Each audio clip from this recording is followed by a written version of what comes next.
अस्सलाम वालेकुम। इस वक्त हम एक सैलाब ज़दा इलाके के अंदर मौजूद हैं, पंजाब के अंदर, और हमारे साथ जो है वो रेस्क्यू 112 के जो है वो जवान मौजूद हैं। इनको हम खराज तहसीन भी पेश करते हैं। पहले दिन से लोगों को रेस्क्यू कर रहे हैं, लोगों की जान बचाने की कोशिश कर रहे हैं। देखें, इन लोगों के भी बच्चे हैं, इन लोगों की भी फैमिलीज़ हैं, लेकिन अपनी जान को ख़तरे में डाल के ये लोग जो है वो फील्ड के ऊपर काम कर रहे होते हैं और हमारे लोगों की जो है वो जान बचाने की कोशिश कर रहे होते हैं। इनाम भाई कैसे हैं? ठीक है भाई, अल्लाह ताला आपको जज़ाए खैर दे। आप ये बताएं, इस वक्त आप मुख्तलिफ एरियाज़ में जा रहे हैं, मुख्तलिफ लोगों के घरों पे जाके उनको निकालने की कोशिश कर रहे हैं, लेकिन बहुत सारे लोग नहीं आ रहे अपने घर पे कि जी सामान चोरी हो जाएगा या किसी के साथ पर्दे का इशू है ख़वातीन का, वो रोड पे आना नहीं चाह रहे। इन लोगों को इस वक्त क्या मसाइल हैं, किन चीज़ों की ज़रूरत है, क्या परेशानी दरपेश आ रही है इनको? सबसे बड़ा मसला तो ये है कि इनके जो है ना जानवर, उनके लिए चारा है। दूसरा खुराक मतलब इनके खाने पीने के लिए खुराक होना, वो चलो इधर आ जाएं, वो है इनके घर में रख लेंगे। दूसरा इनके लिए ये स्किन के लिए खारिश बहुत ज़्यादा होती है, मेडिसन की बहुत ज़्यादा ज़रूरत है। मतलब यहाँ अगर मेडिकल कैंप लगाया जाए, मेन रोड के ऊपर लग जाए, अगर कोई ऐसी मेडिसिन मिल जाए जो लोगों को घर में दे दें, उनको वो यूज़ कर लेंगे।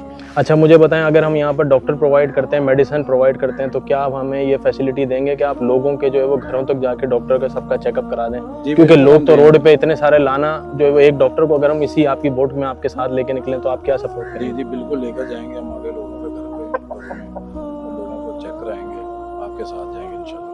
चलें जी। देखें जी, ये 112 वाले लोग जो है वो बड़ा सपोर्ट कर रहे हैं इस काम के अंदर। हम भी अपने तौर पे कोशिश कर रहे हैं, हमारी पूरी टीम यहाँ पर मौजूद है, हमारी क़यादत मौजूद है। शेख आतिफ साहब खुद हमारे साथ इस वक्त बोट में बैठे हैं और अपने आंखों से हालात देख रहे हैं, और बस जी अपने तौर पे कोशिश कर रहे हैं। जी रिक्वेस्ट है ये दरिया वाले लोगों से कि आप घरों से बाहर निकलें, पीछे से पानी बहुत ज़्यादा आ रहा है। तो ये लोग जब हम इनके पास, अभी बारिश फिर शुरू हुई ना भाई, देखें ये बारिश फिर शुरू हो गई है, जब इनके पास जाते हैं तो ये घरों से आते नहीं है बाहर।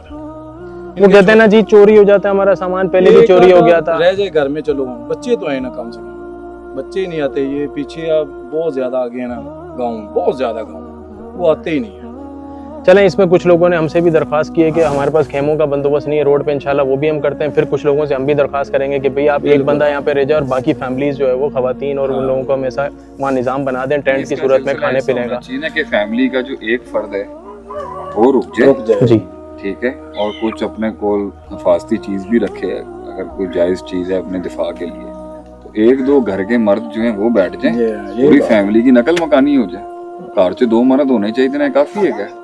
नहीं करते हैं इंशाल्लाह, इन लोगों के लिए टेंट का बंदोबस्त करते हैं और मेडिकल कैंप के लिए वहाँ से दरख्वास्त करेंगे, आपकी भी खिदमत इंशाल्लाह लेंगे। जज़ाकल्लाह खैर जी। जो लोग भी हमारा साथ देना चाहते हैं, हालात सबके सामने हैं, इन लोगों को दुआए खैर में भी जो है वो शामिल रखें, जो मुतासरीन है वो भी, और जो इस काम के अंदर जो है वो लोगों की जान बचाने में, और हमारे वॉलंटियर्स खास तौर पर, और जो भी तंजीमों के वॉलंटियर ग्राउंड के ऊपर काम कर रहे हैं, उनके लिए भी अल्लाह ताला उनको भी हिफ्ज़-ओ-अमान में रखे। जज़ाकल्लाह, अस्सलाम वालेकुम।